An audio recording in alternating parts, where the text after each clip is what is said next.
Okay, thank you. Good evening. Welcome to the Committee of the Whole for Monday, February 26, 2024. We are in council chambers and we're also on Zoom. Roll call, City Clerk. Mayor Hedrick, Deputy Mayor Depot, Councilor Patterson, Councilor Piazza, Councilor Talley, Councilor Norris, and Councilor Sheffield via Zoom are present. Okay, new business or referrals, Parks and Rec. Mary?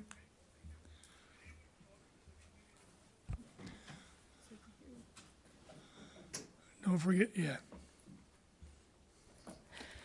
Okay, field netting replacement. Sorry. Good evening, Mayor and Council. I'm coming tonight to share with you a price to get the netting, the safety netting that we have around Field 1, which is the large softball field at the corner of Mitchell and Meridian. Above the fence, we have netting so the balls don't go into the basketball court, the Little League field, the walkway to the bathrooms, and any other area of the outfield of that field. It's wear and tear. It's been up there since '09. With the last recent couple of storms that we've had and the high winds, it's actually, if you drive by, it's not even up in the middle. Center field area has already fallen down. So I was getting quotes, and then I was working with a company that shared with me the company that's on the state bid. So we got that. I vetted it with the finance director, and so I'm coming for approval to spend the $15,013.44 to replace that. Okay, comments from the council? Councilor Norris? So did you say you got bids or you didn't, you just went straight? I was starting to, actually started working with the company that replaced it in '09, and because they actually manufactured the netting and then they installed, but now they just manufacture the netting. So they sent me to their installer, but in the course of talking to them and getting prices, their sister company is National, and they said, oh, they're on the state bid, so that vetting system has already been taken place, so we went with them. Right. So for this price, can you tell me what's the linear footage and height, if that's possible? Not off the top of my head, no, I'm sorry. Okay. All right. They came out and did a laser measure of all of it, twice, actually. Okay. Previous, when we did it in sections, and this time around, we're just gonna do the whole thing. Oops, talk with my hands, hit the mic. Because sections, they feel there's more stress on the seams when the wind comes through, so we're Right, gonna do right, that right. way. I can email you that information tomorrow if you'd like, or anybody, the linear, it's a lot. Yeah. No, I was just really interested to find out what Yep. the square yards or Yep. square footage price was. That's all. Thanks. Any other questions? Councilor Sheffield?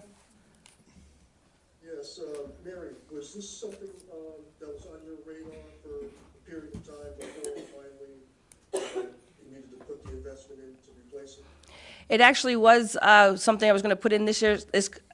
I was looking at pricing prior to it falling down with the hopes of budgeting it from the 2025 budget, but now that it's down, I have to fix it. But I have done a spreadsheet in Excel of what I've had for capital improvement monies and what I've spent and what I have left over. And because we had a grant to do the press boxes on the baseball fields at Washington Park, and we also had money set aside in the capital, we have the monies to do it out of capital funding this year.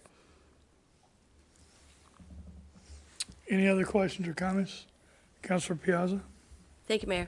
So I did walk that today when I parked over there. So is the big rip that's, if you're facing the bathrooms, more toward the bathroom side, is that from the storm itself? Because, well, there's one huge rip there, and then there's another big hole. Is that from the storm? The whole cable, so there's a cable across the top of all the telephone poles. Yeah.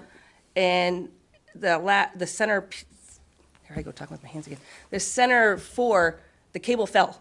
So some of it's ripped, but some of it just, Yeah, I saw the way over cable on is, this side, so though. the Yeah. cable is down, and the hardware that keeps that cable in are no longer up on the poles anymore. Mm-hmm. So it all has to be replaced. Right. So I saw that part Yeah. down. So the holes itself is by the storm, or is that just from wear and tear? Wear through and tear and the Okay. storm. I mean, it's netting that's been up there since '09.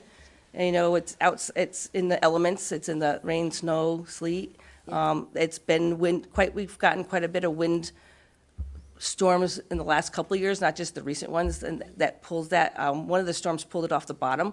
It attaches to the fence. Previous storms last year took it off of that. And then the last couple of storms this past year took it off the top. So it stays up year-round? Yes, What's the warranty on it if we have one? I can find out. Okay, thank you, excuse me. Yep. Any other questions or comments? Deputy Mayor Depot. Thank you, Mayor. So this is on the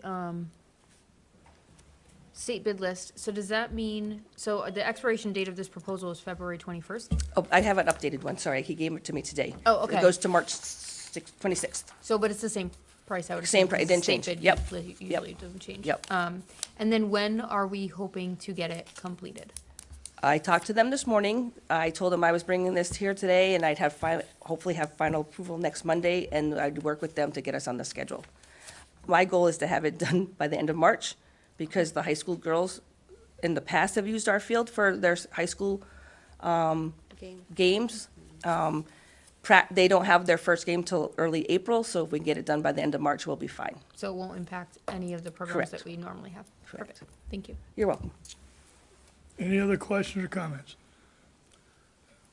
I have a question. Counselor Patterson, you have the floor.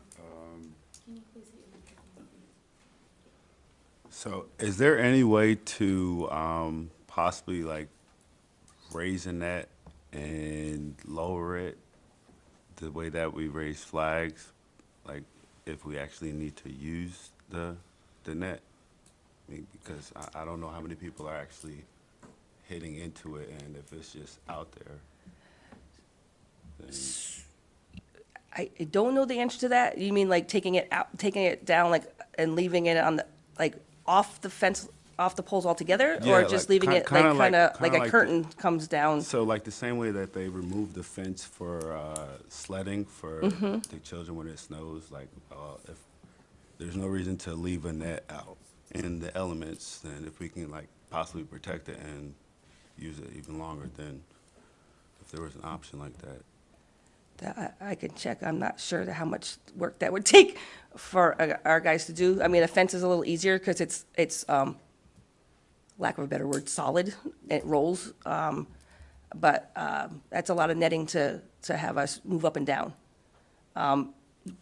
Bear in mind, that field is used from March until the end of October, early November. So it's only November, December, January, February. It's 4 months that we'd have to do that for. I'd have to see if it's doable and what the cost would be. Because that's a lot of net.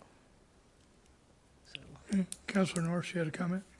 No, I agree with you. And then the other part is where would you store it? Correct. Yeah, because it is quite a bit. But I do also agree with Councilman Patterson that yeah. it's a massive wear and tear in the winter. So Yep. it's a good question. Any other questions or comments? Hey, I'll take a motion to move this to the mayor and council meeting of March 4th, 2024. So moved. Second? We have a motion and a second. Any further discussion? Hearing none, all in favor say aye. Aye. Opposed, abstentions, motion carries. Okay, Thank thank you, you. Mayor. Thank you. Okay, next item is Public Works, Shore Avenue Seawall Construction. Heidi?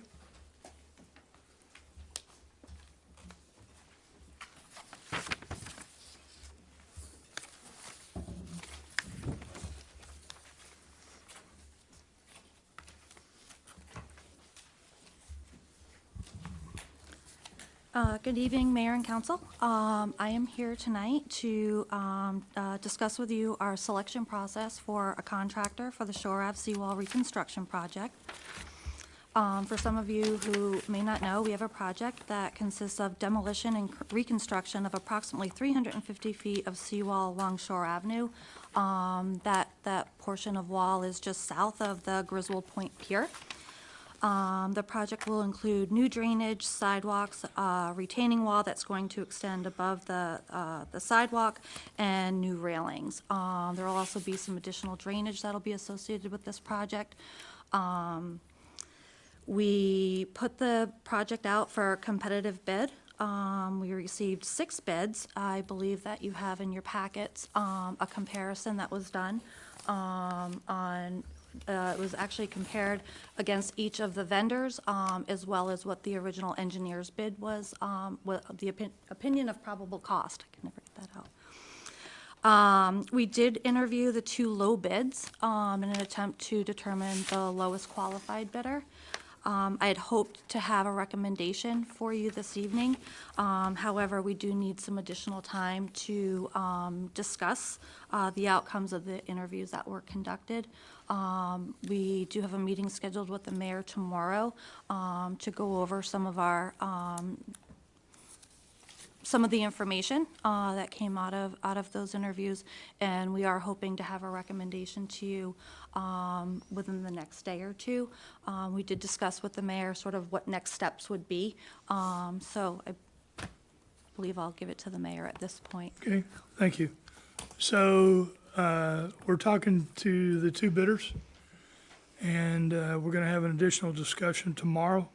And then my intent is to move this for resolution for Monday. So there are a couple things. So I'm going to ask council, will you accept our recommendation coming out of that for to accept the bid and to have that in a resolution on Monday? Or does council want to have a special committee of the whole on the 29th, which is Thursday, in order to get a full brief on who we've selected and why? Because we do want to move this forward because of the time that it's going to take to do this project, and we want to get started sooner than later. Deputy Mayor Depot? So I was going to ask a question related to that. So, can you remind us the original time frame of this project when we wanted to get started, like this portion of it when we originally wanted to get started? Are we delayed? What's our timeline for this project? So I wouldn't consider this delayed. We did go out to bid. I believe we posted the bid. I apologize, I don't have the timeline in front of me. I believe we posted the bid December 15th. We left the bids open until February 1st to allow, obviously there was holidays, so we did want to allow the vendors time to get through the holidays. So we left the bids open until February 1st. We did do a public bid opening on the 1st. We then turned it over to our engineering firm to help us develop the spreadsheet that you have in front of you, and then sort of discuss what our options might be. So I would say in terms of timeline, we're maybe a few days off. I would have liked, obviously, to have conducted interviews just a little bit earlier to be able to make this recommendation to you tonight. But honestly, I would say that our timeline may be off a few days, but other than that, we are on track.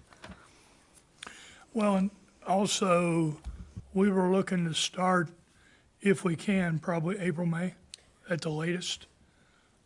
We have the DEP has a requirement that we have to have a cofferdam in, I think by mid-June or somewhere in June. June 25th. And then we can't pull it out any sooner than October or something. September 30th, although Sorry, we are September 30th. trying to clarify what in water work means, so Right. we'll have more information on that soon. So Go can ahead. I just ask, just to clarify, so this sheet, the spreadsheet that we have, has all the pricing from several bidders. So what we are being proposed is we have the money info, but you haven't gone through the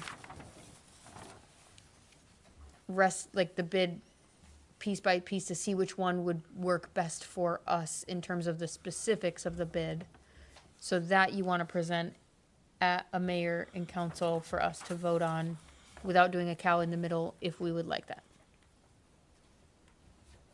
That's accurate, right? Okay. Right, it would be. I just want to make sure that, Right, That yeah, makes we sense. interviewed the two low bids, and we're trying to determine the best way forward. That's why we're going to have a discussion, and then we're hoping that out of that discussion, we'll be able to present a contractor to you for your approval. I mean, I personally think, we have all the money information, to me, I think having this already, I would be fine with a short discussion on the merits of the bidder. Once, you guys have looked into it, I think that would be fine for me. I don't know that, if we had no information, I think that'd be different, but I think having the financial information, I'm fine with not having a committee of the whole in between, because I think at a mayor and council is sufficient time to ask questions of like why you've chosen the bidder that you've chosen. And I don't think that's an abnormal process for us, because we have asked those questions at a mayor and council So before. there's another small twist Oh.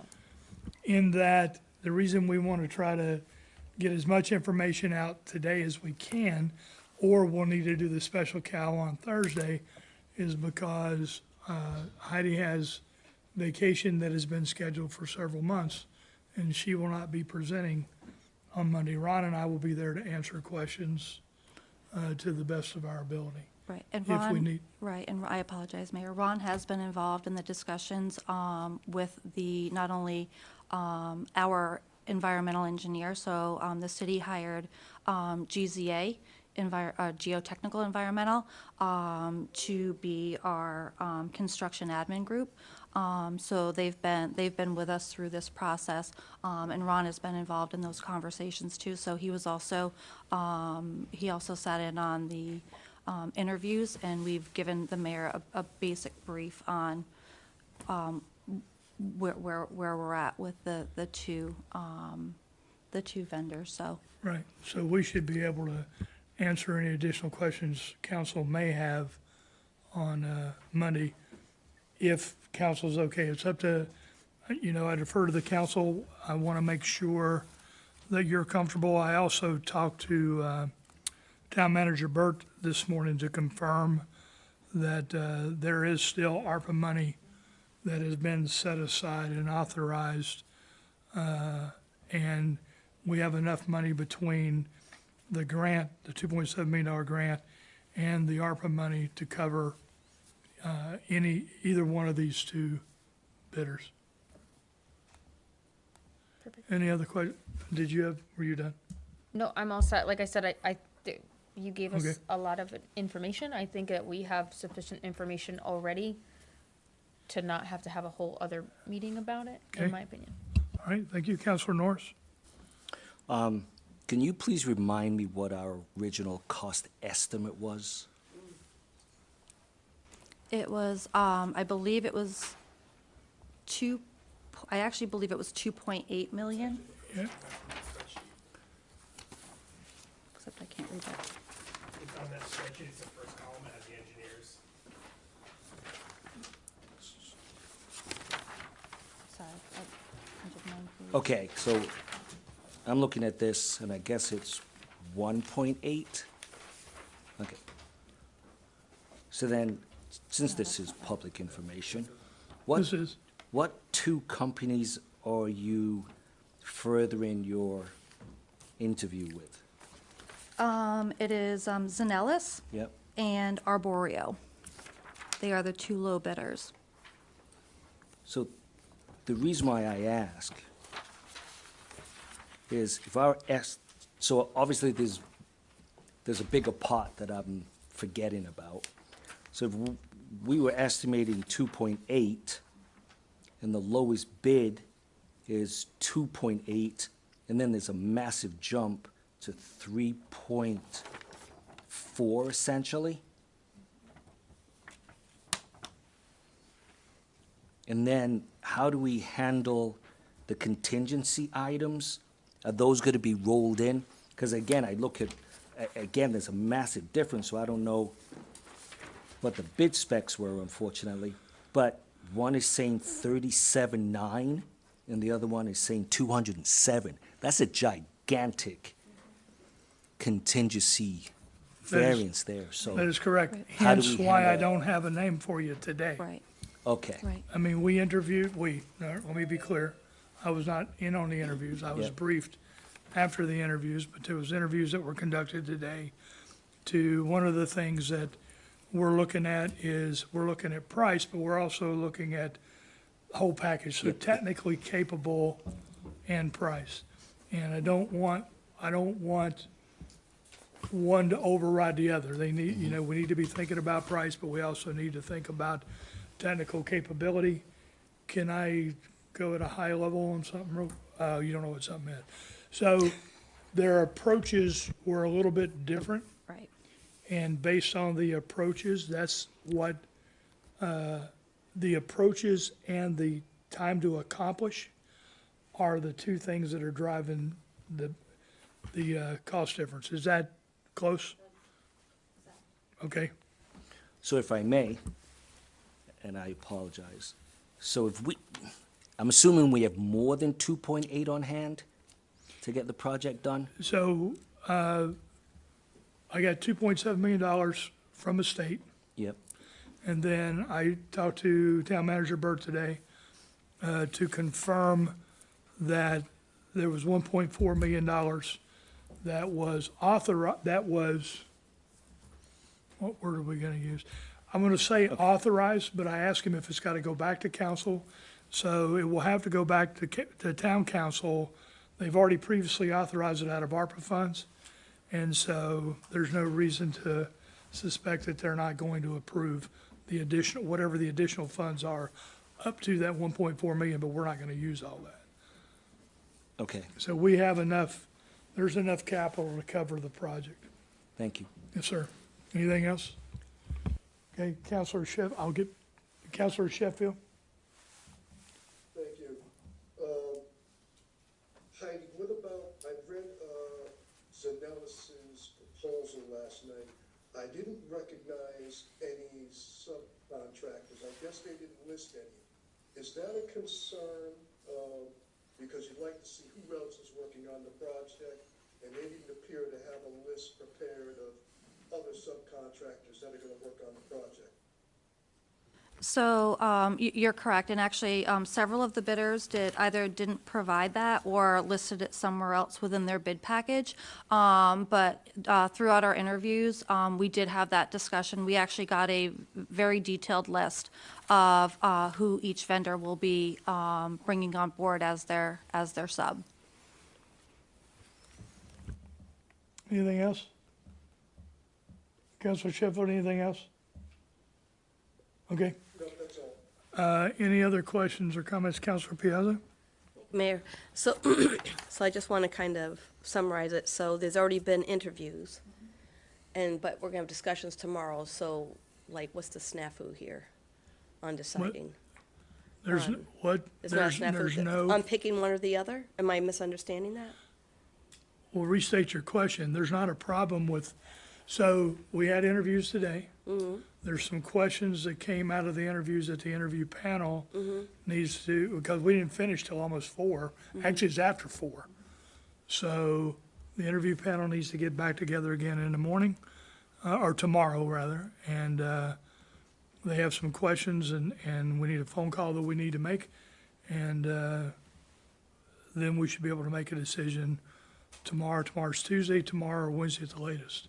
So is it a phone call that needs to be made to one of the interviewees or No, it's an something internal outside the phone box? call that we're gonna make. Okay, so the discussion is, we've already interviewed, I'm just gonna put this like a job application, somebody's coming in, and you've interviewed them, but you're gonna discuss what this person has to offer and what this person has to offer, and discuss what you think is best, right? With all facts and things that we have. Right, Okay, thank you. right. We just need, to go over it. We need to clarify a couple of things. Okay. Okay, any other questions or comments on this?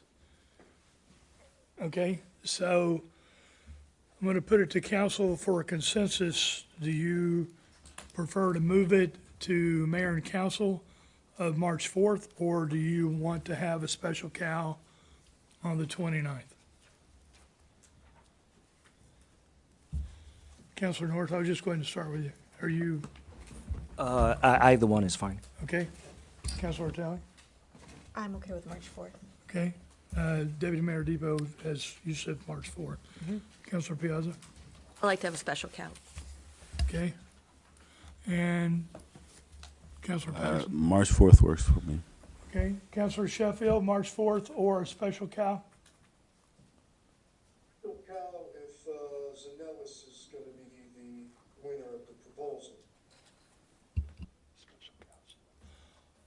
Okay? Well, we don't,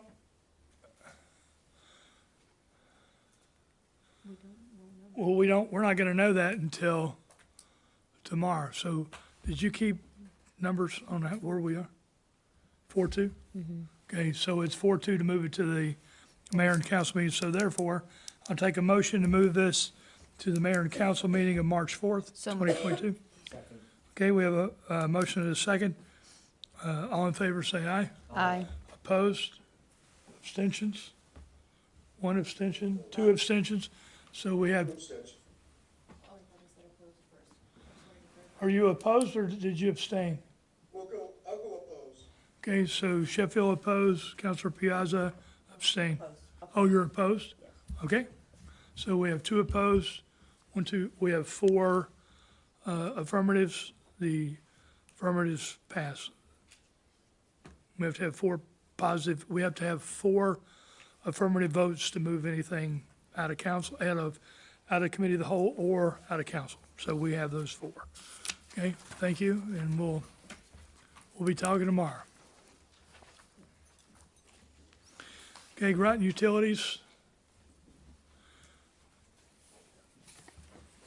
So, do you think we can go through those things quickly, or would you rather do Mark first to get him in and out, and then go through the other things? I'm good either way. All right. Mark, are you ready?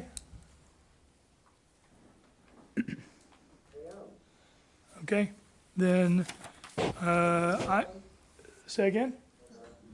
I said, you can't see me, can you? No? All right, we got, You have some lights on in the background. all right.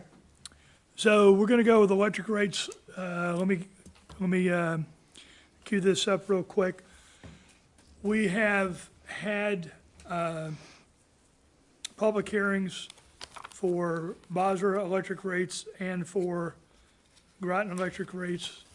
And the utilities commissioners, Basra Utilities Commissioner voted that night. Groton Utilities Commission voted last week to approve and then to send it to the council. So with that, I think we sent you links to the public hearings. And didn't we also include, I think there were other links, another link? We also included the utility commission meetings for Basra and for Groton, so Right. that you'd have the detail meeting, Right, the public hearing, right, and Mark's presentation tonight will be similar to the public hearing. Right. And allow you to address questions. For those who haven't done this before, when we enact a new rate, it actually follows the ordinance process, of which, if it were to move forward, the first reading would be next week, followed a month later by a second reading to approve the ordinance. okay.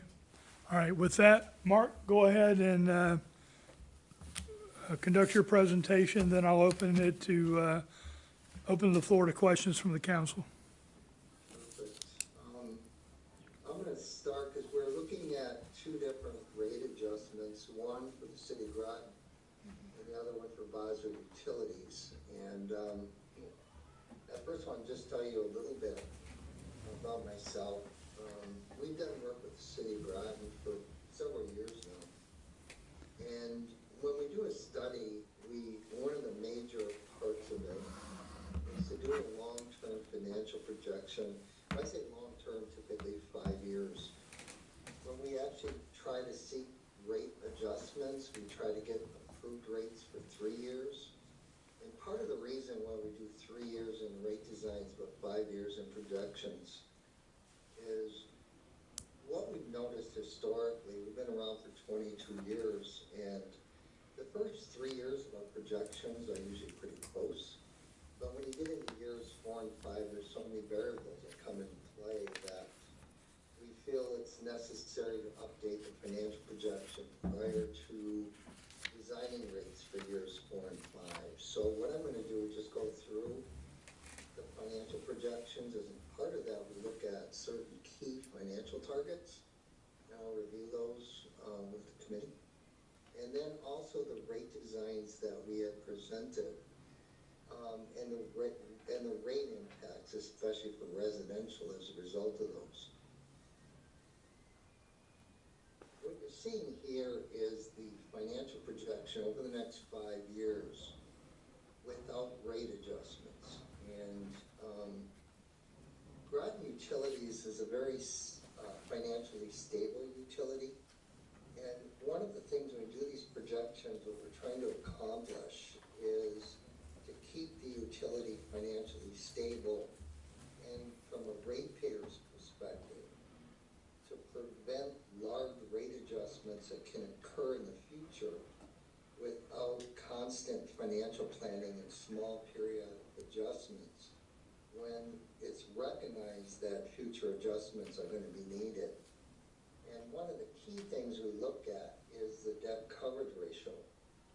And the debt coverage ratio, when you issue debt, they come with certain bond covenants.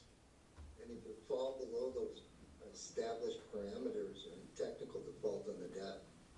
So obviously we want the utility to maintain its bond ratings so you can issue debt at a lower interest rate. And our minimum target is 1.4. And you can see that even without any rate adjustments, you're exceeding that target. The one that we're most concerned about is the cash reserves. We calculate what the minimum level of cash the utility should maintain in reserves.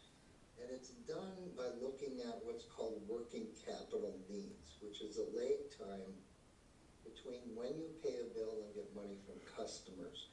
For example, you may go all through the month of January paying for labor, materials, supplies. Say you read all the meters at the end of January, issue the bills, goes into February, you don't get that money until March. So there's always a lag time between when you pay and get the money back. We also look at things like catastrophic events, be it an ice storm, windstorm, hurricane, and we don't necessarily want to quantify the total cost impacts of a catastrophic event. Our intention is to help ensure that you have enough cash available until adequate financing can be arranged. In other words, start the repair and replacement process. And when we went through the calculation, the minimum cash level is about $15 million. In 2025, without any rate adjustments, you're slightly above it at about $16 million. But then we start falling below that number.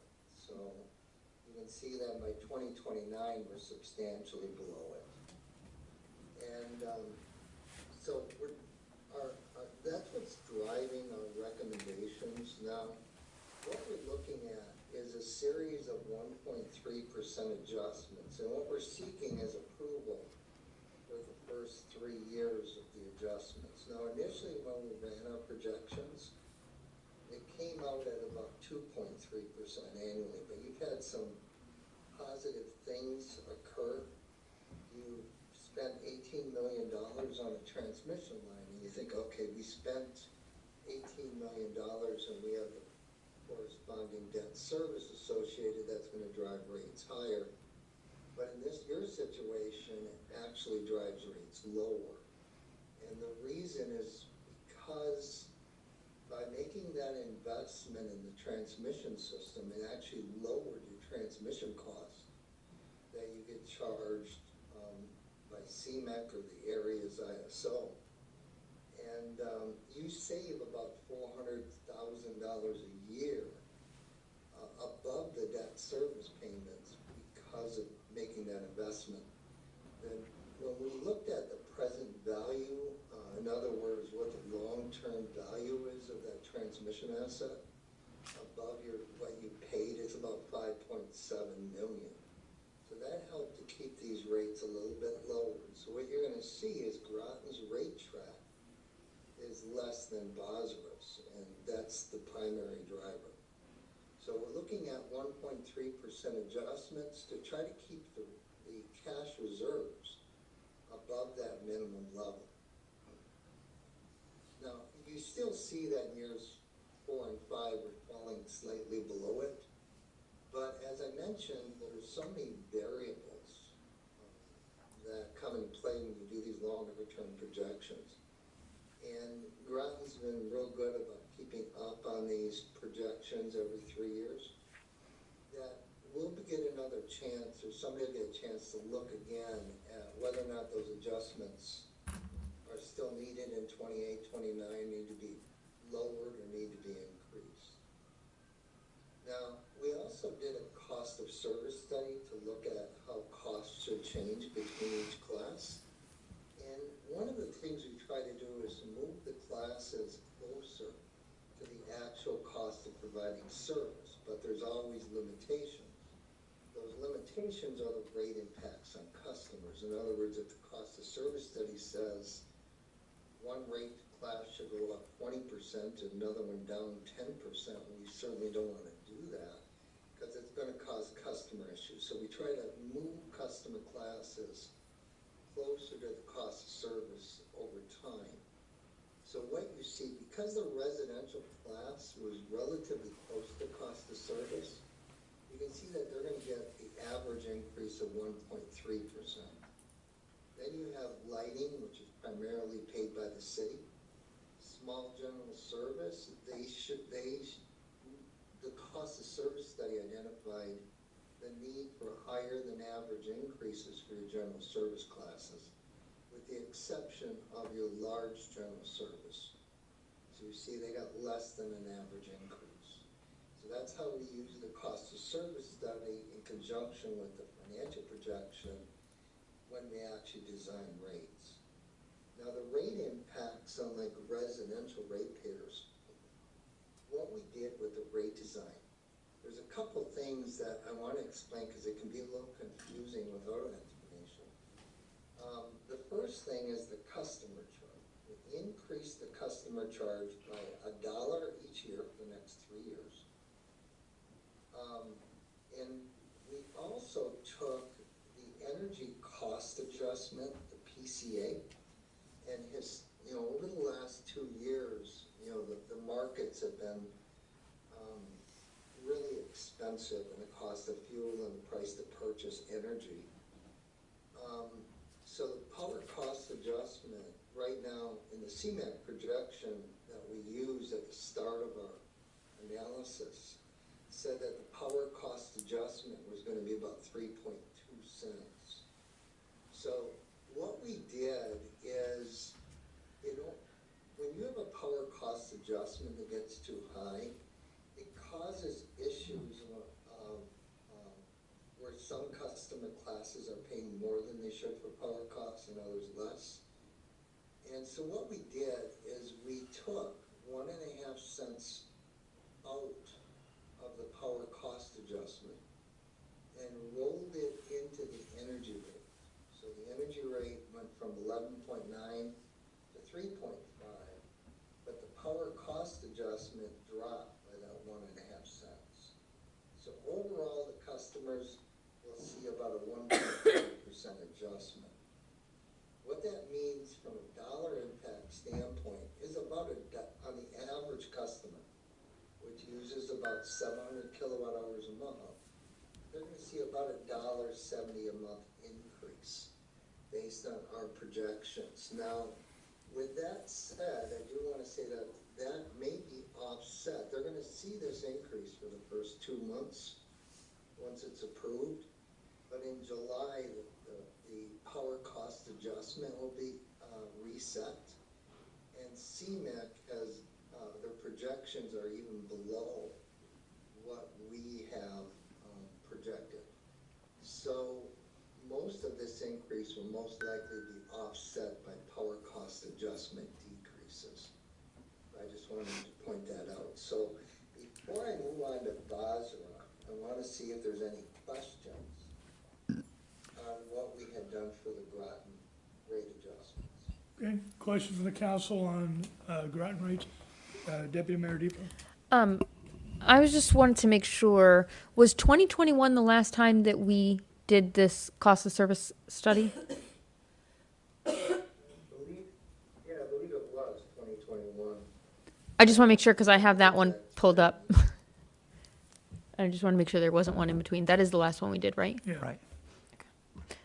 So, just a comment, I know discussing the projections on our total cash available,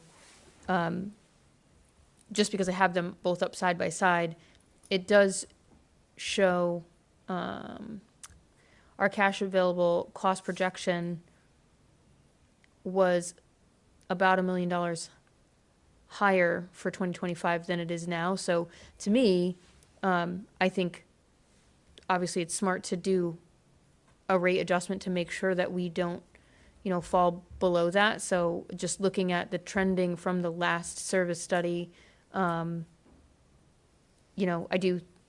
just want to kind of endorse what you're saying, because looking at that on the previous one, your first year here is the fourth year on the previous study. And it's pretty close, the number's pretty close, but it is a little lower than we predicted from that year 4, which tracks right along with what you're saying. So I just wanted to comment that because I have it up and I was comparing the two. And so just, also we do have 2 new counselors, and so this is, normally we do have to redo it because it does fall to become kind of inaccurate. And then the other question I have is, our purchase power adjustment has changed over the last couple of years, I think up and down, right? Do you know how many times that has been, or what those rates, like when it's changed in the amounts or the percentages, or? I know that's a very, So we've adjusted 3 or 4 times since the winter of 2020. okay, 2020, we saw pretty dramatic increases in power costs, especially in oil and natural gas markets. So that was a driver. In July of 23, we did have a slight decrease. that's what I thought. I was trying to remember. I thought there was a slight decrease and I couldn't remember when that was. Okay, thank you. Okay, other, Counselor Norris?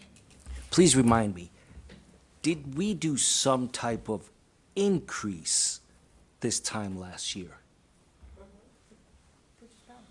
Well, hold on, you're talking about any rate increase? Well, Or are you talking about increase in electric? I guess that's my question. Okay, so we, It was PCA.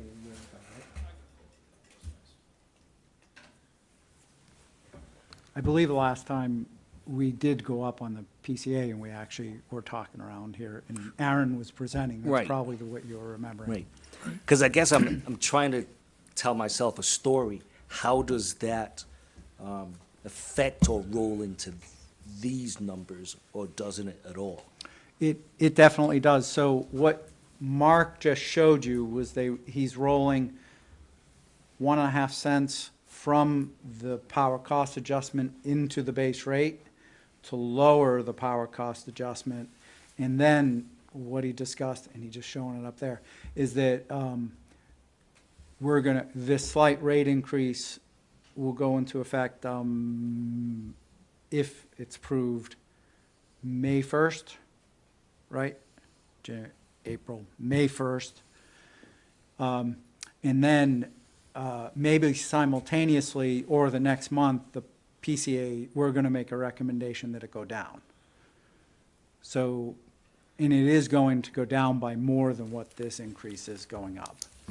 And that's just the flow through of what power is costing us in the wholesale market to reimburse the exact, all it is a dollar for dollar pass through. Okay. So the base rate is the distribution rate that funds the company.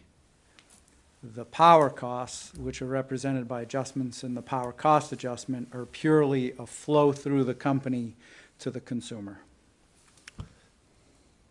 Did that make sense? So, if I was to ask, in the past, did I say that right? The past 2 years, dollars and cents wise, what has been the cost to the resident based on that $700 was it kilowatt usage? The total average monthly bill? Yes. It's $136, if you wanted to know the average bill. No, that's not what I'm asking. So what I'm asking is in this time last year, there was a rate, and it included I'm having a hard time with this, the PCA?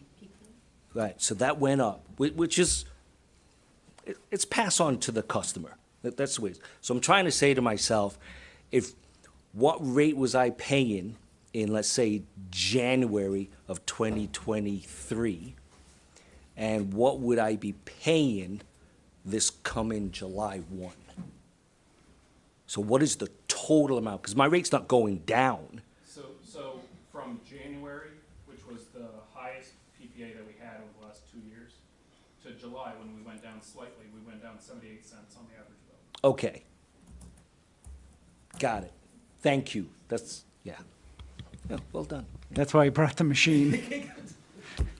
Thank you. Okay, any other questions, Councilor Piazza? Thank you, Mayor. Is it possible we could see the first slide that was up? You'll have to excuse my ignorance. I'm trying to understand something here. Right.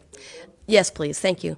So when I'm looking at target operating income, could you tell me in summary kind of what does that cover?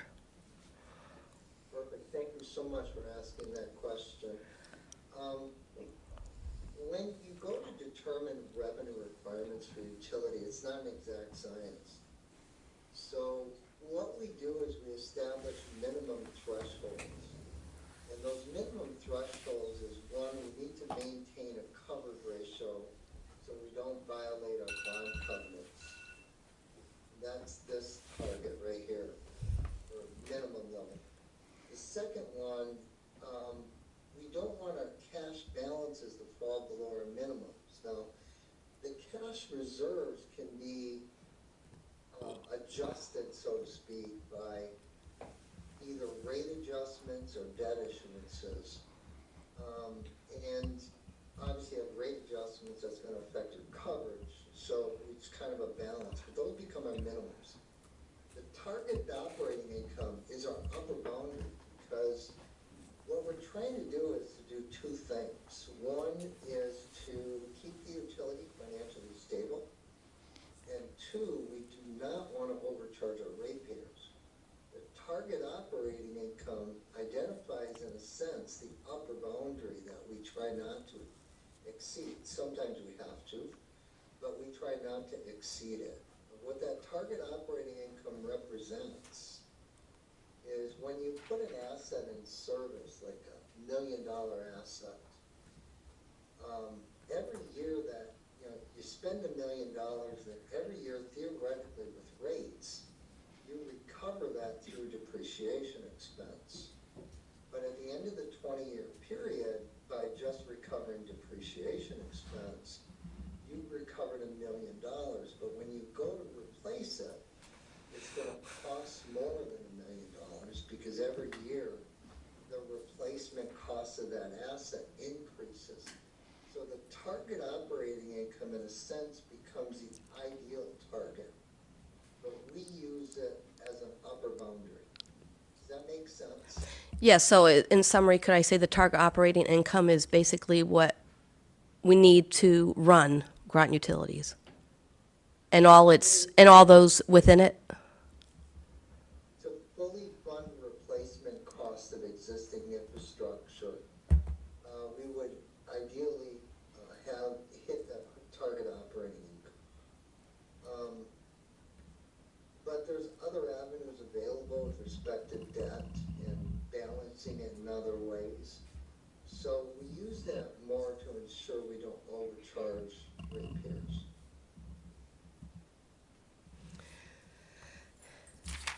I have a couple other questions. When you were talking about PPA and you said it fluctuated, is it variable? Yes. Okay. How often does it change? Would we know to change? We- As is, or whenever, For the or last is it couple of years, quarterly? We evaluate it every 6 months. Okay. Doesn't mean that it changes, but we evaluate it every 6 Okay, evaluate every 6 months. And so I hear that we have an increase in the beginning, then it goes down. Could I safely say, maybe I can't, that we're increasing because we have some costs that the power company needs, so therefore it's going to the customer to cover. Is that correct? Yes. May I answer that? The way that we set the rates, you have controllable costs and you have not uncontrollable costs. The uncontrollable, or you have limited control over, is power supply costs. Those are driven by the market and driven by forces that are external to us that we can't really control. You know, like we saw that big increase because of the war in Ukraine, which drove gas prices higher. So the power supply costs in most, probably 75% of utilities, it's really just a pass-through. So to customers, what we have control over is the operation of the distribution system. And that is what we're actually adjusting rates for, because power supply costs are direct pass-through. It'd be no different than like a gas utility, where their purchased gas is a direct pass-through and they're charging rates to recover their infrastructure costs, and everything else is a pass-through. Does that make sense? I understand that. I appreciate Groton Utilities doing this thorough work and so forth and so on. I guess I always go back to the customer. So we have, how I look at this picture is, I know when we discussed this before, I wasn't on when the 5-year rate was voted on. And when it was increased, I voted against it. So what I'm saying is, so we have food distribution, we have people that are going to help with their electric bill. You know, this is just electric we're talking about. We're not talking about sewer, we're not talking about water. And so I'm looking at the people, so everybody's complaining about things going up, up, up, up, up. And I understand that everybody that's supplying some kind of product is underneath that umbrella also. And therefore, the consumer is deciding whether or not they want to purchase it, and they won't. But I mean, in this arena, they really don't, and I feel like it's sitting on facts that were presented. So when you said 700, is that the average of why did we just highlight 700?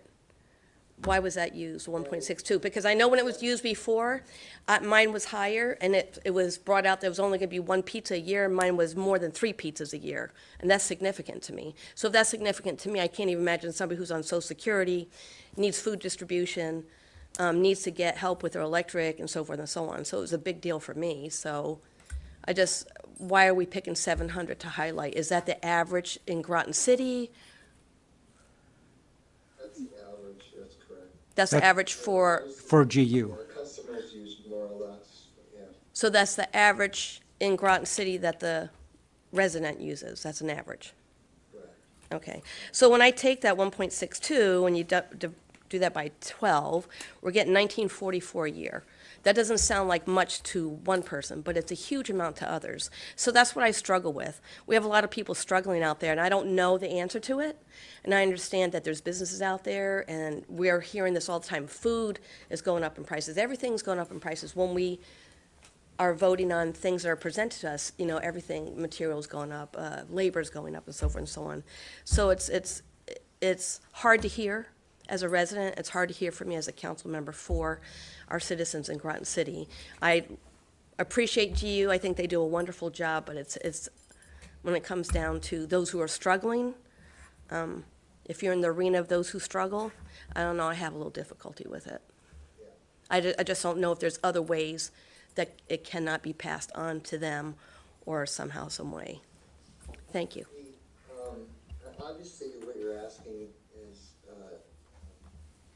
a difficult answer to give because, you know, first I want to state that a lot of times there's social service organizations that will help. Some utilities may have a low-income assistance program. You know, one of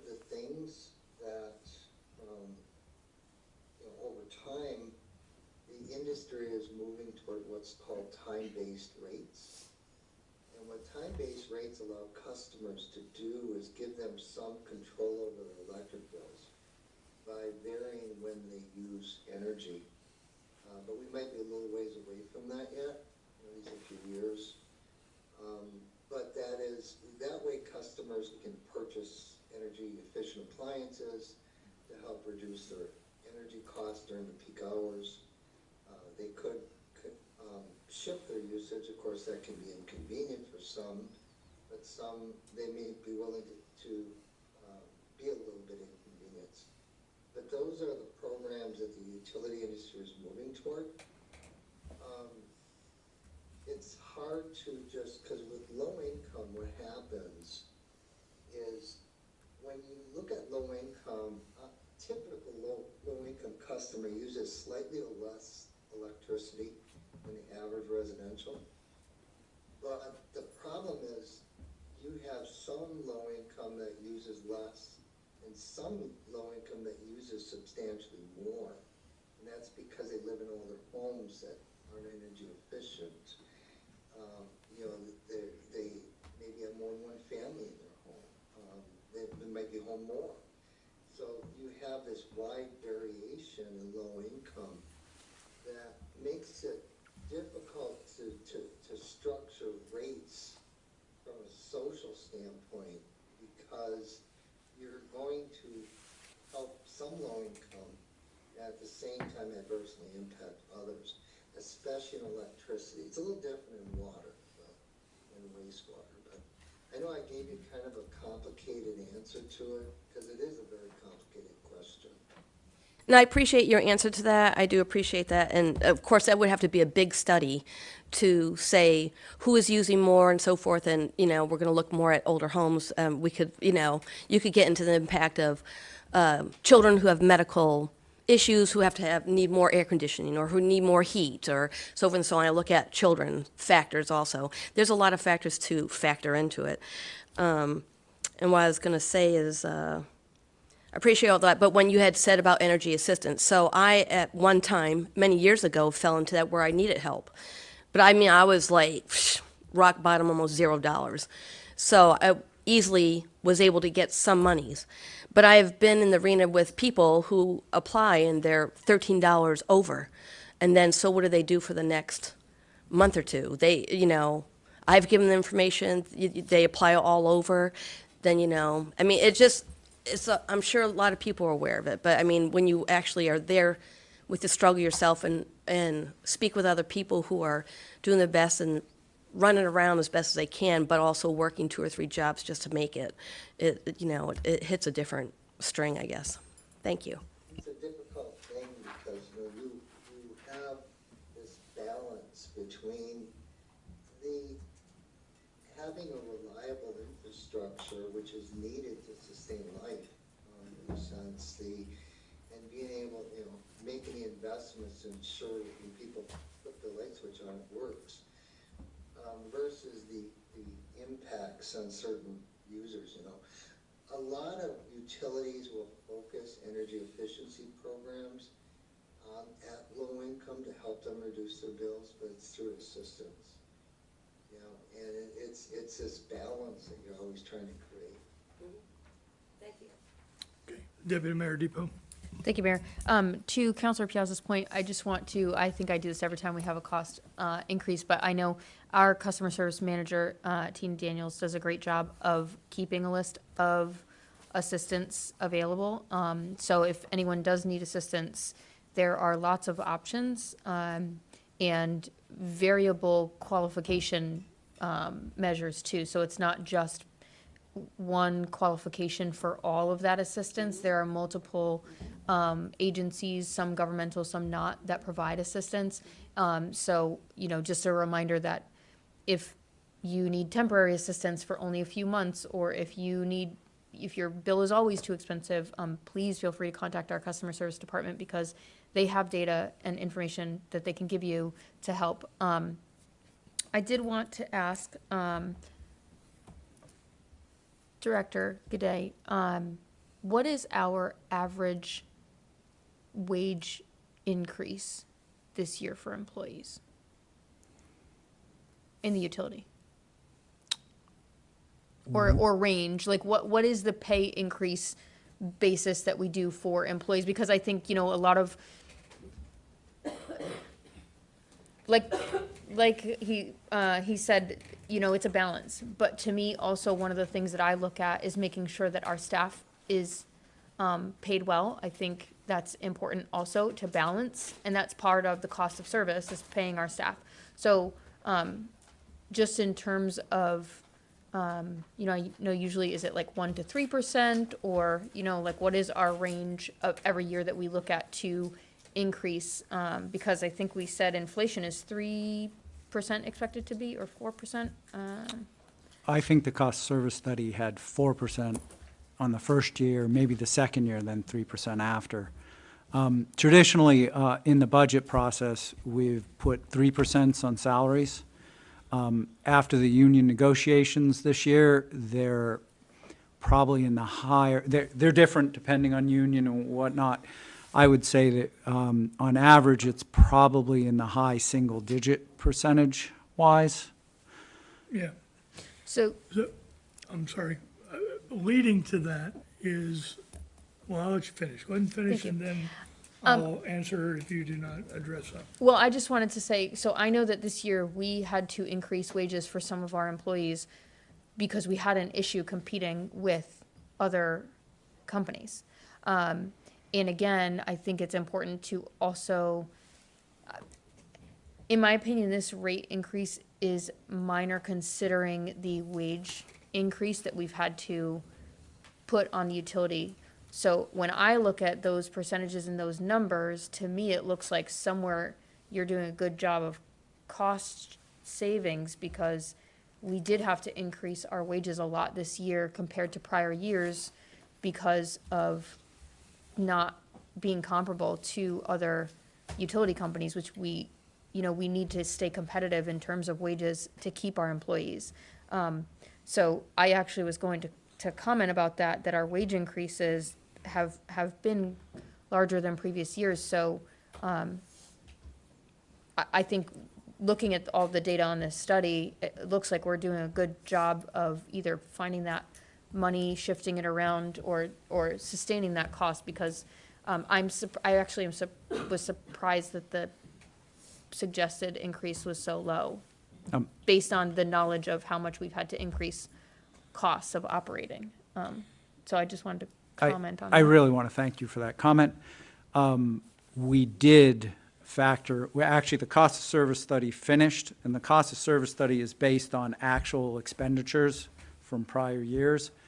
We actually modified the data going in to account for salary structure that is currently impacting this year's budget.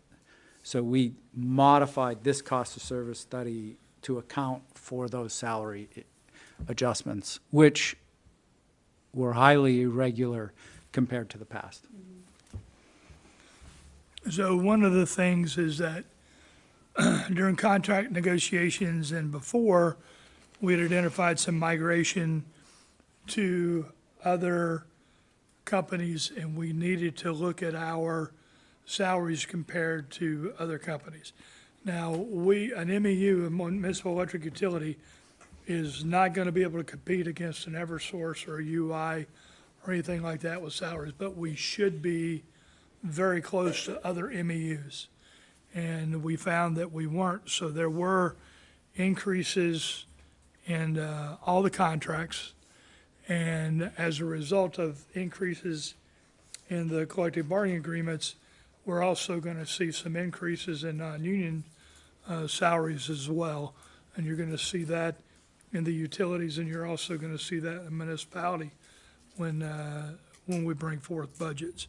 But we needed to bring up salaries so that we're competitive with other municipalities, when you're talking about from the municipal side, and other municipal electric utilities when we're talking about the utility side, so that we don't lose our employees.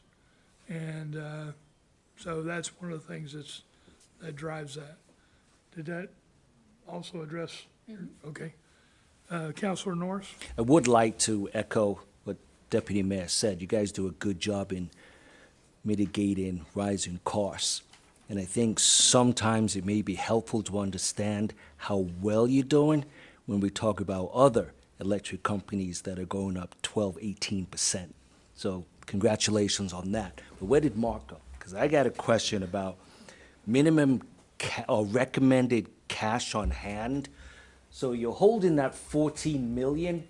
Now, what is that money for? Perfect question.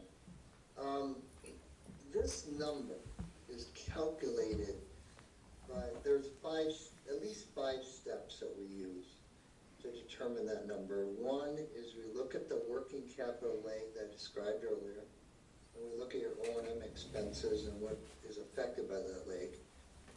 And we look at your capital improvement program because we want to make sure that you have the cash available to fund the capital improvement program for that year before the capital is actually started to be spent. That's the second item. The third item is we look at your debt service payment. We want to make sure that you always have in your reserves your highest debt service payment that would accrue during the year. We also look at the lag time in purchase power because it's a different lag time than in payment of your purchase power costs. It's a different lag time than your 45-day lag in a sense in O&M. And the fifth item is that catastrophic event. And we look at the age of your infrastructure, and you guys have done a great job with that. Your infrastructure is pretty much right at average. A little below, I believe. I have to go back and look, but you've done a good job of replacing infrastructure. And so we look at, it's more of a recognition of a cost, a catastrophic event. I mean, because catastrophic events, the cost of that can vary substantially, and then you got FEMA funding that can fund 60, 70% of it, but that can take years. So we recognize it is the best way to say it. So, Recognize that catastrophic events can occur, unexpected events. so that was, thank you for leading me into my last question. So I guess if we're holding that 14 million year after year after year, the cost of these, I'm going to call them emergencies, increases. So why is our recommended minimum cash not increasing to 15, 16, 17 million? Because you have the five factors. It's actually for the catastrophic event, it actually is adjusting. You're just not seeing it in the net result. The reason it's adjusting is because of two things. One, when you invest more in infrastructure, you have more infrastructure exposure, but you're also making the system newer, which decreases your exposure. So those are both factored in. Then you have things like your debt service payment dropping off, a debt service payment. I think that's actually what's happening here. So those are all factored into these calculations, but we are adjusting it by inflation. The O&M is going up. There's just a lot of factors that are offsetting. Your capital improvement program varying each year. Okay. So I hope that helps to explain it. But there's, I didn't put a slide in here. You know, in the commission meetings, I go through those, how that number is determined. Okay. We can actually send you a slide on that if you're interested. I'm very interested, but we can continue this conversation another time. Thank you. Deputy Mayor Depot. I just want to say, I think that slide, so what I have the presentation pulled up that's posted on the GU website, and I think that slide is included It is. there. So if you, and the mayor had sent us an email with the link to that, and it does have all the details on where that cash reserve allocation rate comes from. So Mark just briefly mentioned something about retirement of debt. So TVC debt ends at the end of 28 and the beginning of 29. So the last payment is in, I think it's the first quarter or maybe the beginning of the second quarter in 29, and that will free up some significant cash to the tune of about 2.3, Yes. about $2.3 million a year. So, but that's going to be in the next cost of service study, right? I mean, we project out for 5 years, but we're going to ask for rate increases for only 3 years at a time. You also do not see us taking any more debt on electric. We're funding capital with cash. Any other question or comments on Groton Utilities? I can't see Steve, I don't know if he has a question or something would. Nope, his hand's not up. Okay, I just didn't see his. Nope, hand's not up. Just wanted to double check. Okay. All right, we'll move on to Bosra. Now, Basra, you're gonna see the same thing that I just went through. Oops, gotta pull up the other slide. Sorry, Dick, sorry about that.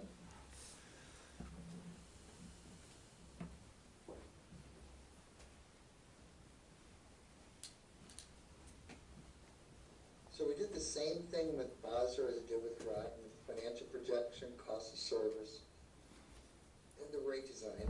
We presented it to Basra's Utility Commission, and they concurred with our summaries. In Basra's case, you can see a similar situation, although debt coverage there is, without any adjustments, is dropping below our recommended minimum of 1.4. And their cash reserve numbers came out a little less than $4 million, and you can see that they're in a cash burn situation. So it goes down to below $1 million in '29. So what we're doing is something a little bit different. The first 3 years we're recommending 2.3%. Now, if I remember correctly, the prior 3 years for Basra, I don't think we adjusted rates. I believe they were 0. But now we're modifying it to, and they're having 2.3, which is actually our original recommendation for Groton also, but with the transmission investment, it lowered Groton further. But this adjustment pretty much keeps the cash reserve stable, and of course debt coverage is not an issue with these increases. And so what we're recommending is a series of 3 adjustments at 2.3%. And the residential's got pretty much the average increase at 2.4. Lighting, again, is a little higher at 3.3. And then farm and general service, a little less. And the large general service, slightly more than the average at 2.7. So because Basra's rates are a little bit higher than Groton's, they're going to see higher percentage. The percentage adjustment affects them a little bit more. So they're going to see on average about $3.50 a month increase at the average usage of 700.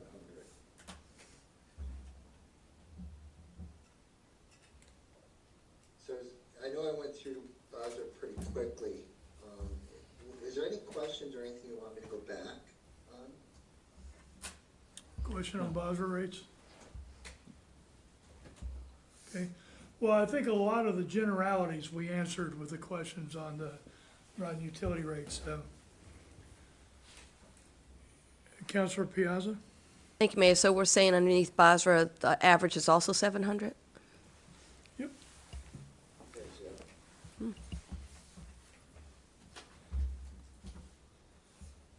Okay, any other questions on Basra? Okay, any other question on rates in general?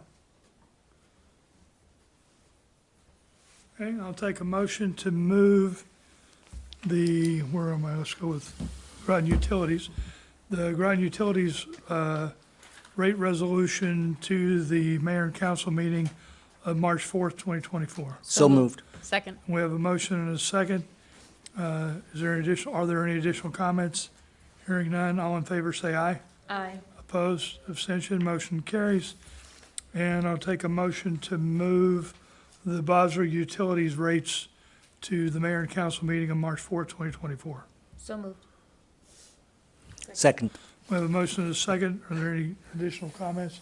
Hearing none, all in favor say aye. Aye. Opposed, abstention, motion carries. Okay, so that's the electric rates. Thank you, Mark. Thank you very much. Okay, Ron, we're going to continue with SCE, Environmental Waste Disposal. Over at the operations building, there's a, I'll call it a water garage, the water operations garage behind the low lift pump area, which is where the water intakes are for the filtration plant, behind the water lab, and to the right of the operations complex. Inside that garage, there's 2 tanks. One tank contains sulfuric acid, and the other contains purate. Before the new plant was turned on, those chemicals were used to oxidize water coming in and help purify the water coming into the plant as it went through the plant as a process. With the new plant coming online, those tanks and those chemicals went defunct, and we do not use them anymore and cannot use them anymore. There was some chemicals left in those tanks, and the interesting part of this, the purpose of this job is to actually remove those tanks and clear out the garage. Number 1, to get that hazardous material out there. Number 2, to reclaim the space for the stockroom and other things that need to move in there. The most expensive part of this job is actually to remove and dispose of the sulfuric acid and the purate. This bidder originally is from Canada and was going to dispose of them in Canada, and we had to modify the bid to dispose of it in the U.S., which resulted in a slight tweak to the pricing, which you can see on the backup to the resolution. So the majority of the money for this is to remove and get rid of the chemicals, and then there's, $10,000, $15,000 left to get rid of the tanks once they've been cleaned. The tanks they're over 20 years old, and these poly tanks only have a life expectancy of 20 years also. So they need replaced anyway, but instead they're just going to be disposed of. Okay, questions? Deputy Mayor Depot. I'm sorry, Director Gaudet, can you repeat why we want to dispose of it in the U.S. versus Canada and the price difference? It has something to do with cradle to grave and owning the chemicals and making sure you dispose of them and you can track where it goes how. And we can be comfortable that it's going to be disposed of correctly in the U.S., and we can't control once it crosses international line. Okay, thank you. Any other questions or comments regarding this resolution? Hearing none, I'll take a motion to move this to Mayor and Council meeting of March 4th, 2024. So moved. We have a motion and a second. Any further discussion? Hearing none, all in favor say aye. Aye. Opposed, abstention, motion carries. Okay, Wright Pierce Engineering, Jupiter Point Pump Station. On Bayberry Lane, we have a pump station that is actually below the floodplain.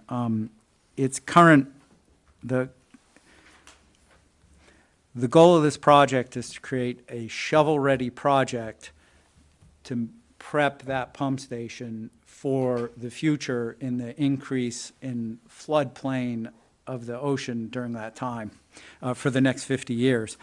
So that is why it's being put through as an unbudgeted cash project, because currently we do not have capital scheduled to be pay for this project. We're going to make a shovel-ready project, have it ready, full design, and then look for a grant of some kind from either state, federal, or local grant to get the job done. But if you don't have a job designed, ready to go, it's harder to get the money to do that. So this will make it shovel-ready, and that's why we're putting it through as unbudgeted to use cash.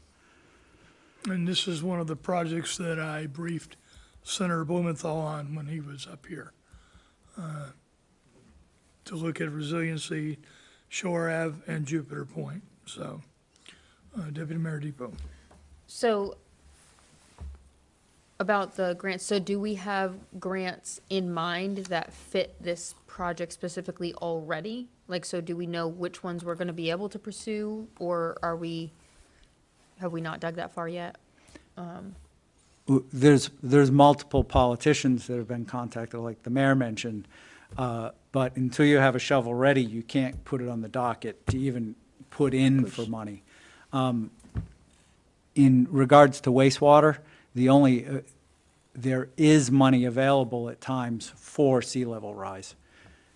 But we don't have very specific grant currently on the market. This will take a good 6 months to get into final design, put a good package together, and then that'll be ready to pull right off the shelf. And hopefully, if we see favorability there, we can move forward with the Eastern Point pump station, which is, pumps about 10 times more liquid than the Jupiter Point one. The Jupiter Point one is in the worst condition, though. So is this for the water or wastewater? Wastewater. Wastewater. Sorry if I misspoke. No. You said wastewater, I just want to make sure, because I was thinking water when you first started speaking, and, okay.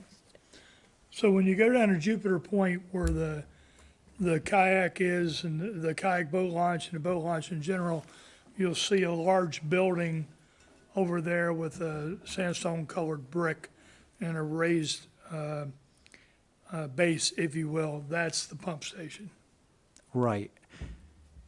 And we actually pay for the porta potty that's outside that, because that pump station is built on state land, and in order to get the easement years ago, when it was put in, a lot of years ago, the agreement was to get the easement that the city at the time would actually provide a porta potty to allow people that use the launch facilities. Councilor Sheffield? Yes, Ron, what's the impact, I guess, since it's coming out of the sewer budget? How much, without affect any rate possibility of an increase? Is that something that's potentially possible due to this expenditure? Well, you can't get the grant unless you try to rig it or have it prepped to go out. So that could go either way, because the anticipated cost for that project, I believe, was 1.7 if it goes to construction. So the goal is a $200,000 investment to get $1.7 million back. But you are right, any expenditure could affect the rate. The next cost of service study is for the sewer. So that one is starting up soon. So we are on the last year of that 3-year rate track. Any other questions or comments regarding Councilor Piazza? So just to sound off on Counselor Sheffield's question, when we say affecting the rate, are we saying that straight across the board for all Groton residents, or? What rate are you talking about? I guess, I'm not sure, maybe if I misunderstood Counselor Sheffield's question. Well, if we're talking about sewer rates, Right, if you're correct. talking about sewer rates, that is City of Groton residents only, Okay, with the exception of North Slope, North Slope. which is up on the hill, up on Walker Hill. okay. So But- we're in a, kind of like a balance beam thing. We may increase it, we may not. We're on a study, so we're gonna move this to have it shovel ready, but we're not sure. Well, this project is independent of the cost of service study, because we're doing the engineering to try to get a shovel-ready project, and then we're gonna shop around to try to find a grant. Maybe we can get a wastewater grant, maybe we can get a resiliency grant. But one of the things I wanna make sure that we're doing is we're having shovel-ready projects so that when the grants become available, we can go after grants. Now, sometimes they're revolving grants, so they just continually come up, and sometimes they're fixed grants, meaning they only come up once or twice a year. Excuse me. So with that said, when we reevaluate, and it needs, so this project itself may lend to the possibility of increase in sewer rates. I don't Is know. that this one and Eastern Point, or is it just Jupiter Point? So any expenditure is money we spend that we're worried about increasing rates long-term, right? The thing is that pump station is going to need to be upgraded and is on our schedule to be upgraded. Okay. Whether we get a grant or not, it would have to go into the plan and be budgeted to be done. So the goal is to keep it moving forward. If we didn't see a chance of getting a grant, we would move forward and do this, but we'd actually be using either non-bonded capital or bonded capital to go through the design and then move forward with financing the capital work. So it's not like a decision point with whether we can rebuild it or not rebuild the pump station. We really need to rebuild the pump station since we don't have the funds locked in already to capitalize it. The request is to put it into cash. If we were to actually get a grant before we actually lose, say, 6 months of when the design is done, finance would probably grab the design and throw it right into the capitalization in order to make the cash flow better on the business. So I would say that doing this is a good investment in the future and will help us keep rates low. I actually believe that to be true. Kind of like the transmission lines, and therefore we're spending less, kind of like what the, Mr. Beauchamp had said earlier. That's what it sounds like to me. That's an interesting comparison. Right. Similar but different. Right. So how old is the pump station? It's fully depreciated. So at that point, I'm going to say it's older than 30 years. It's interesting because I actually don't have that written down, and I've gotten pretty good at writing down the age of things when I come. Thank you. So, excuse my ignorance in it. So Jupiter Point itself was established when? Do we know? We don't know. Okay, so the pump station was designed when Jupiter Point was being built, or it was afterwards? It was afterwards. Okay, so it wasn't designed into wastewater usage when the Jupiter Point was being developed? Is that what I'm sure understanding? Jupiter Point's been around a lot longer than that. That's what I'm saying Pump is that, station. right, so what was handling everything prior to the pump station? Was- We used to have septic tanks. Okay, all right, And then before that, we used to just put it in the sound. okay. I mean, Answered my that's question. true. No, I hear you. Okay. Thank you. Any other questions or comments? Deputy Mayor Depot, I didn't see your hand. Sorry, well, I kept it down. What was my question? So we have to do this either way. Is the reason, so if we didn't do it with cash now, would you put this in your budget for the next fiscal year to be done? We would probably, it would go out a little bit longer than a fiscal year. We'd probably ask for a bonding at some point. So for the sewer company and most of the others, we've tried to go and ask for bonding every 5 years. Electric GU is not currently bonding except for the transmission project. Sewer is in the middle of its 5-year span, so we would probably delay it until we went out for bonding. So if we don't use the cash to do this and then pursue a grant, we're looking at maybe delaying this a few years, which is probably not in the best interest of the residents of Jupiter Point. Because this was an issue with the flooding, right? Because we had all that flooding from the rain. I'm just trying to put it in context of what happens if we don't do it with cash this year. Because it has to be done It has to be done. regardless. It has to be done soon at some point. I mean, we can delay a couple of years, but we're not going to delay it forever.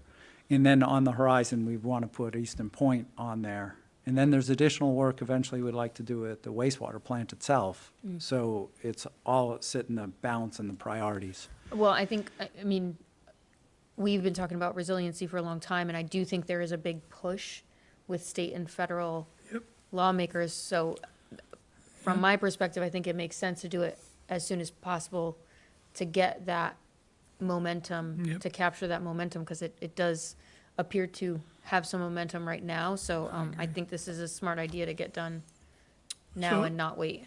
So another investment that we did down in Jupiter Point, if you remember, I think it was last year, we relined a lot of the Yep. sewer pipes. Because one of the concerns that I had was we were getting water infiltration during rainstorms and during floods. And so in preparation for, as part of resiliency, we got a 28 seal of rise the next, by 2050. What happens if suddenly there's water that covers that? You get continuous water infiltration that affects the capacity and the capability of the sewer plant. And so one of the things that we have on our horizon in the next 5 years is to continue to reline sewer lines so you don't have leakage in. Because most of our sewers are gravity fed. We have a couple of lines rather, coming out of the pump stations that are pressurized, but most of them aren't. So that means the water can just come right in. So we're going to be doing that as part of resiliency, as well as hardening or rebuilding our pump stations. Something we need to do. Any other questions or comments on this resolution? Okay, hearing none, I'll take a motion to move this to the mayor council meeting of March 4th, 2024. So moved. We have a motion and a second. Any further discussion? Hearing none, all in favor say aye. Aye. Opposed, abstention, motion carries. Okay, LIG Consultants, sub-base metering. This last one, each month, we have brought you a section of the OLDCC grant. That's the Office of Local Defense Community Grant. That grant is to support resiliency at the sub-base. The first part that you saw was to design a new water line supplied to the sub-base up Military Highway. The second phase that you saw was to replace the 325 overhead line from Buddington to the sub-base. This is the third part, which is also electric and budgeted in the grant, and it is to design and replace relays at the sub-base metering station to help with resiliency there. So therefore, we will have all new from, all the way from Buddington right up to the supply at sub-base. It was done in phases because we didn't know if we could afford it, and this is within the budget of the grant, and we will have a little bit of money. Actually, we came in under what our estimates were by about $5,000. Okay, questions or comments on this resolution? Hearing none, I'll take a motion to move this to mayor and council meeting of March 4th, 2024. So moved. We have a motion and a second. Is there any additional discussion? Hearing none, all in favor say aye. Aye. Opposed, abstention, motion carries. Okay, thank you, Ron. Thank you so much. Okay, economic development, Sierra. We're going to kick off with the minor facade improvement application for Angelique Aesthetics.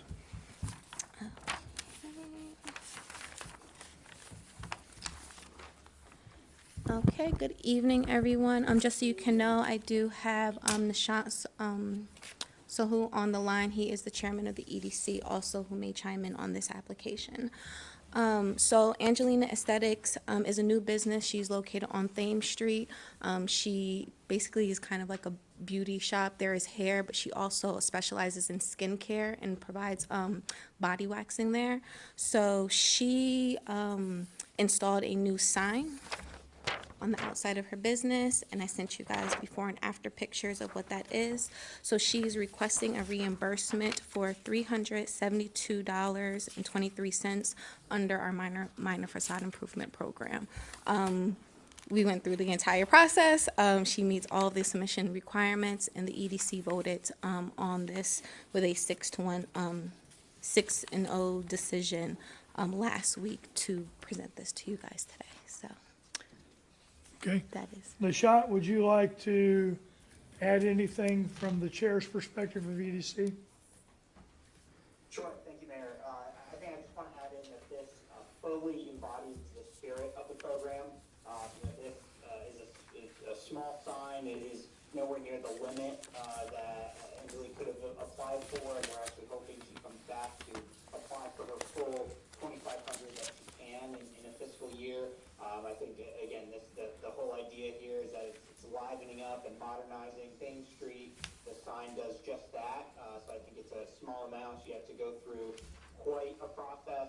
As you all know, the requirements are pretty stringent, and she was very patient through the whole process, and so I think this is absolutely a worthy application for your review. Okay, thank you. Any questions or comments from the council? Deputy Mayor Depot.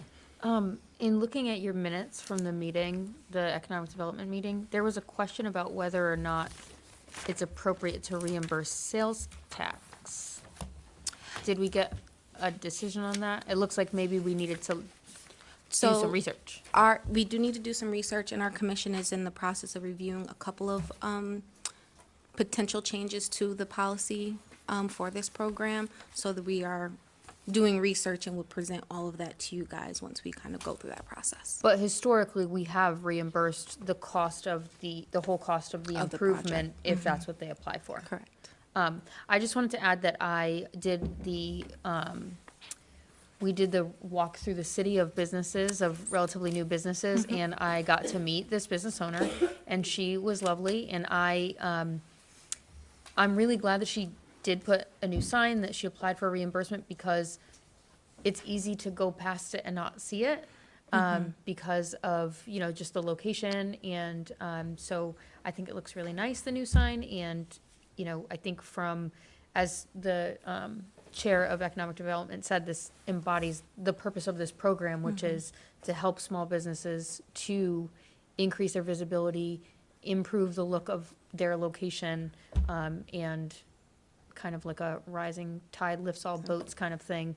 And I do think, we've had several applications now of businesses improving their facade, and I do think it makes a big difference when you drive through the city. So I want to thank Angelique for applying and keeping her business in the city, and encourage people. Like I said, the kind of business that she runs, you want that person to be pleasant and lovely to interact with, and I think she is, and so I'm really glad that she applied for this, and I want to, again, encourage other businesses to look into how they can improve their facades. And am I right in saying that if someone is thinking of doing that, that they could run it by you to see if it'll qualify before they even do it? Is that? Yes, the Okay. sooner you get in touch, the better. So if you have an idea for a facade improvement, run it by our lovely staff here, and they will let you know if it's reimbursable, and they'll make sure that you have all the info of this program, because I think it is making the city better, so thank you. Any other questions, comments on this resolution? Councilor Sheffield? I see none. Oh, yeah. Good, good. What's the time frame for this owner to use the rest of that 2,500, or is there's a limited time frame as long as she has a business? Well, we've been doing it within fiscal year, so she would have technically until June, if she would like to take advantage of this one, or she can reapply the next fiscal year. But it's kind of like if you already won the grant, we kind of look at newer applications first. So we are encouraging her to try to come in this current fiscal year. She has till June of this year or next year? June of this year. This year, okay.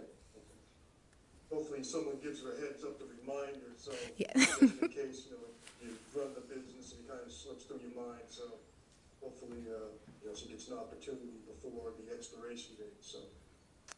Absolutely. She was actually in here earlier today. She just couldn't make it to this evening's meeting, but she's aware and contemplating what potential projects that may be, and she has a couple that she's thinking of. So we'll keep in touch with her and follow up. Okay. Thank you. Counselor Piazza? Thank you, Mayor. Did she say how she came to know about applying? How did she learn about it? I'm just interested to see how our people and businesses are learning about it. I actually told her about the program, and I cannot remember how me and Angelique met, but it was. Oh, okay. So you had Yeah. met somewhere, and then you had, Yeah, found out and she then was the we- business owner, and then you end up speaking about. Okay, perfect, great. Thank you for doing You're that. welcome. Any other questions or comments? Okay, hearing none, I'll take a motion to move this to the mayor and council meeting on March 4th, 2024. So moved. Second.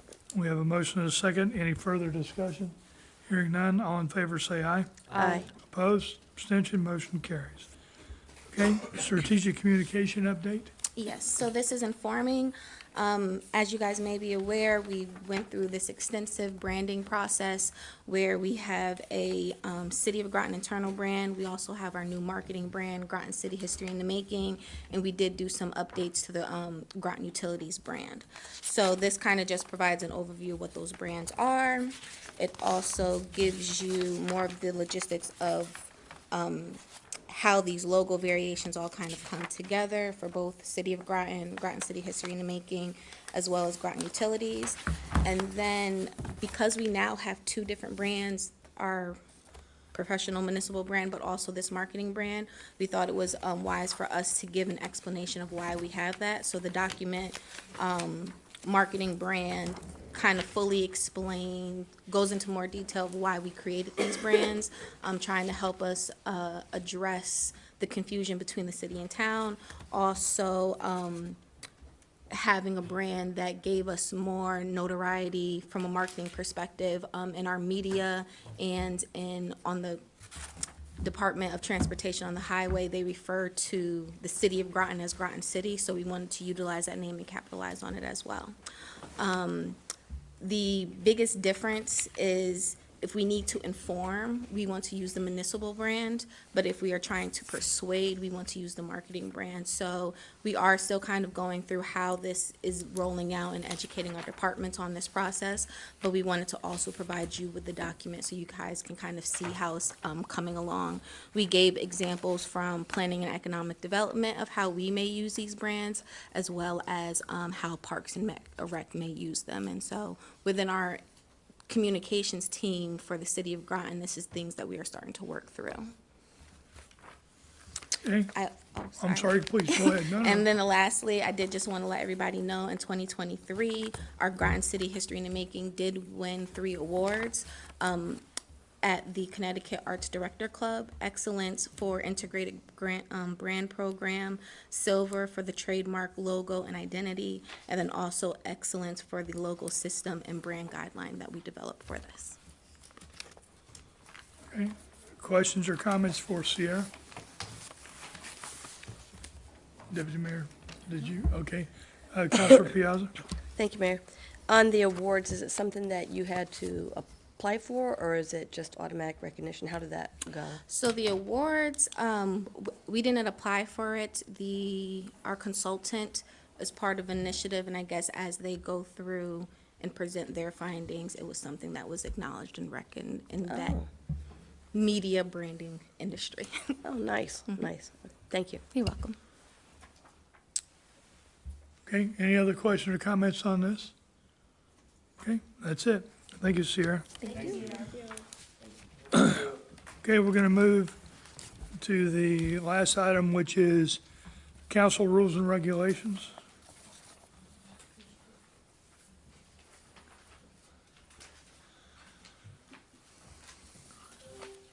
So when you received your information, the recommendation was incorporated into this.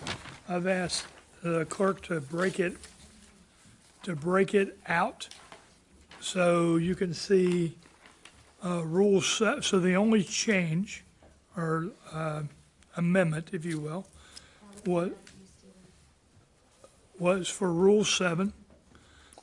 And you can see the Rule 7 that we have submitted to you. And then the alternate, some of it is the same and some of it is different. So this is what was recommended by Counselor Sheffield.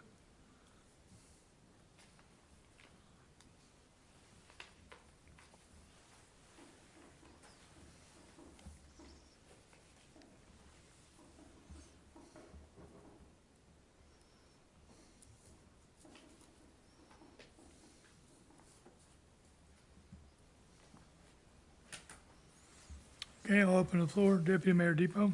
I just want to say I'm fine with the amendment as the one that was just given to us. Okay, I think as written, I think that's fine. I mean, I do, as we discussed last time, the way it had been written, I think was also good. But I think this is a fine addition to the rules or change to the rules. okay. Any other comments, counselors? I'm still reading. Okay, So this one that we were just handed just now is what is standing? No. Not this one? Correct. ask that question a different way. The one we were just handed by Clerk Curran is the one that will be, yes, permanent, Maybe. not this one. Well, actually, what she did was she incorporated it into here, into what you received. Okay, the words are the same. What I had her do was I had her to break it out in case we needed to vote on the amendment. Okay, so, but if there's a consensus from the council tonight, then what we'll do is we'll get rid of the Rule 7 that's up above, and we'll go to the Rule 7 that's highlighted. Deputy Mayor Depot, you had a, Well, just to clarify, what we changed was partially what Counselor Sheffield sent in, that is correct. correct? That is And then we correct. kind of added that and made it, right? So this is what Counselor Sheffield sent in. Okay? So what I asked the clerk to do was to put it here, because if you look at the email he sent was not just these changes, it was all of Rule 7. He retyped all of Rule 7 as written, plus his change. You follow me? Okay? And so, based on whether or not we needed to vote on an amendment or not, I said, leave the original Rule 7 there, put Counselor Sheffield's complete change there, even though the only thing that really changed was this verbiage here. That way it makes it easier if we needed to vote on it. Okay? Can I just- Deputy Mayor Depot? I just want to say, I do appreciate that you did that, because that's a little more clear, like, Right. placing the whole thing. Right. So I'm in favor of moving the way we got it handed today to the next meeting to vote on. I think that's Okay. good.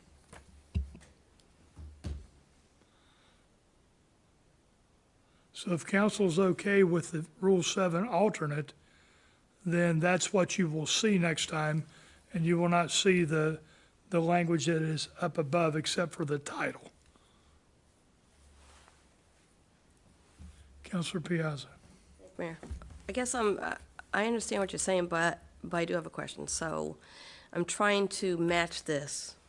So when I'm matching it up, when I get to Rule 7C3, Okay? so address one another, this one says address each other as council last name, and then avoid personal attacks. Where is that in this one? I don't see that. It's not. No. So instead of doing just this amendment, they're saying replace this whole thing with this whole thing. Yes, Replace this with this? yes. Okay. So this is what Counselor Sheffield sent in, but then the clerk made it clearer by separating them completely. So it's just adding this change. But instead of just adding the yellow part here, she took the whole thing and rewrote it there so that it's more clear. So that yellow part is what it will end up looking like if we vote to agree to this amendment. And if Counselor Sheffield doesn't mind, but I would like to say that these 9 identifying marks are from somebody that goes to Mitchell College and have watched the city council meeting and had actually sent it and saying these are the 9 things you should actually state underneath Title VII. And I did say I would address it to them because they didn't get to send me an email, but they discussed with me that they were a little concerned, I don't know where it was, but they were a little concerned at our meeting that somebody had addressed Title VII as whatever that's called, or whatever that is. I'd have to look back at it, but I just wanted to make that, I said I would state that. They were just concerned it seemed to be treated as whatever Title VII is. They didn't even say title, they just said Title VII was like whatever that is. So I just wanted to put that for people out there who are watching our Okay. council meetings. Thank you. Well, that might have been me, but it was not dismissing I didn't Title get to look VII. back at it, but Well, that's what but, they had and said. I understand what Title VII is. We're using the language from Title VII, but we're not using Title VII as what it was designed for. So, just make a clarification. Counselor Talley? So are we taking out avoid personal attacks? So if the council agrees through consensus, this whole top section will go away and will be replaced by this. With the exception, alternate will be replaced with that, that title. Okay. So, yes, the personal attacks will be gone, and all this information will replace it.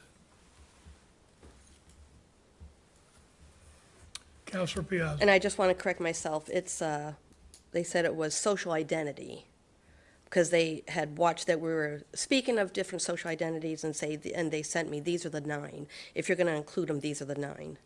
So I want to just correct myself as social identity. Okay, Thank you. all right. Any other questions or comments on mayor and council rules?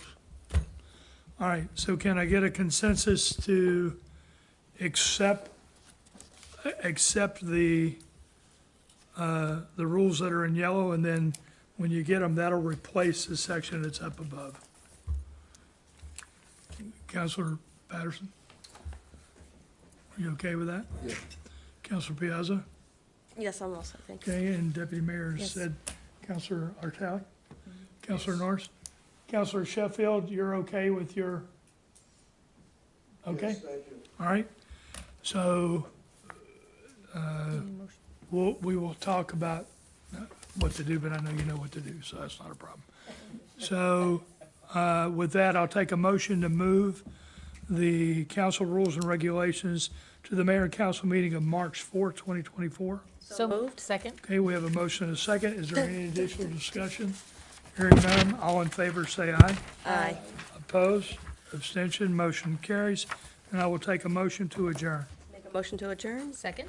We have a motion and a second to adjourn. All in favor say aye. Aye. Opposed? Abstention? Motion carries. We are adjourned. Thank you, council, for Thank coming out. you.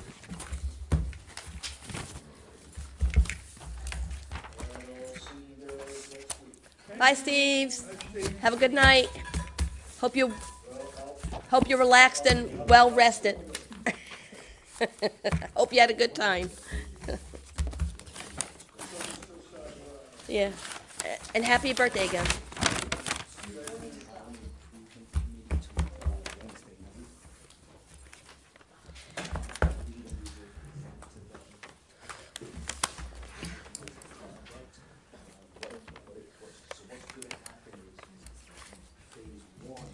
Do you want us to give you these back, the clips and stuff, Oh, or? you can. If you just get a stack of them, sure.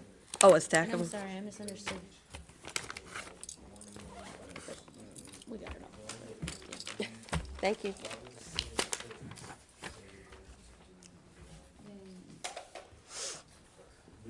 Can't wait to get a 5-inch binder with the budget in it. Danny, I forgot to send you my committee thing. I just realized it tonight, Friday when I got my packet and I was rereading through my mail. When we had our committee